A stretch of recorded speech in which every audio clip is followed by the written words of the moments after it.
मंडळी नमस्कार. काल हे सगळे दिसतात हे शेतकरी आहेत. हे दिवसभर शेतात काम करतात आणि संध्याकाळी आपल्या जनावरांच्या धारा काढून घरी जात असताना या 50-60 वर्षाच्या महिला यांच्यावरती एक अज्ञात इसम त्यांना त्यांच्यावरती हमला केला. हे पहा, त्यांच्या इथं चप्पल अस्ताव्यस्त पडलेली आहे. इथं ज्वारीची चपाडं अस्ताव्यस्त झालेली आहेत सगळी. नेमकं घटना काय आपण त्यांच्याकडून ऐकूयाच. काय झालं होतं? काय नाही बघा, एका रस्त्याने चालले होते, मी आले ती नरड दाबलं बघा आणि दावेनं फाशी दिलं. बरं, माणूस कसा होता? माणूशी पांढरा शेट होता बघा, एकटंच होता बघा, त्याच्या आसपास काही माहिती नाही. हां, आले ती नरड दाबलं आणि फाशी दिलं. त्याच्या हातात काय होतं? एक गलूल होतं आणि असले 2 बिंडलं होते बघा. हां, तोंड आवळायला लागलं आणि नरड्याला दावं लावायला. आणि मग मी असं नरड धरलं बघा आणि त्यानं ज्वारीतच वडीत नेलं. म्हणजे तुम्ही त्याचं नरड दाबलं? हां, मी दाबलं. प्रतिकार केला तुम्ही?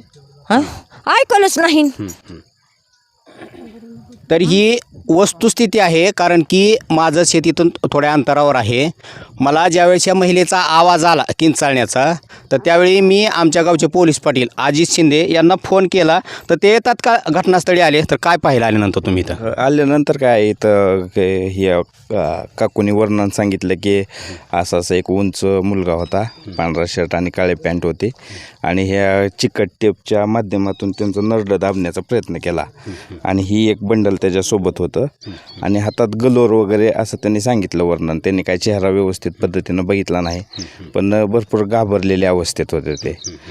मग ती काय, इथं त्यांची चप्पल पण पडलेली आहे, त्यांना ज्वारीत वळण्याचा प्रयत्न केलेला आहे, नरड दाबलेला आहे.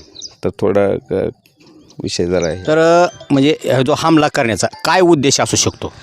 असं काय उद्देश सांगता येत नाही, आणि वर्णन सांगितल्या पद्धतीनं तर वाटतंय की कोणीतरी पारधी समाजाचा असू शकतंय म्हणून इसम. मग कदाचित काय शक्यता सांगता येत नाही, परंतु एक महिला संध्याकाळी येलेली असताना कदाचित सोनं वगैरे गळ्यातलं काढण्याच्या उद्देशानं एखाद्या वेळेस केलेला असू शकतोय हमला, असा अंदाज. तर आता याच्यावरती आपण पोलीस पाटील आणि पोलीस स्टेशन डोकी काय कारवाई करणार? साहेबांना जी माहिती दिलेली आहे, साहेब म्हणले त्या काकूकडनं जर का आपल्याला वर्णन भेटलं तर आपण त्या वर्णन किंवा संशयास्पद व्यक्ती जर त्यांनी सांगितलं तर आपण त्यांना घेऊन चौकशी करू किंवा बाकी चौकशी करू म्हणलेत. बरं, आपल्या गावची कॉल सुरक्षा यंत्रणा जी असते गावासाठी, एक कॉल जोडला जातो की आणीबाणी सेवा, समजा काय कधी घटना घडली तर त्या टायमाला पण एक कॉल जोडला तो अख्ख्या गावाला, तरुण पिढीला जातो किंवा सर्वसामान्य नागरिकापर्यंत. तर ती चालू आहे की योजना आपल्याकडे? आपल्या इथली मध्ये काही दिवस बंद होती, सध्या चालू आहे का नाही आता ती ग्रामपंचायतकडून समजन, कारण त्याचा निधी काहीतरी भरायचा राहिलेला होता त्याच्या.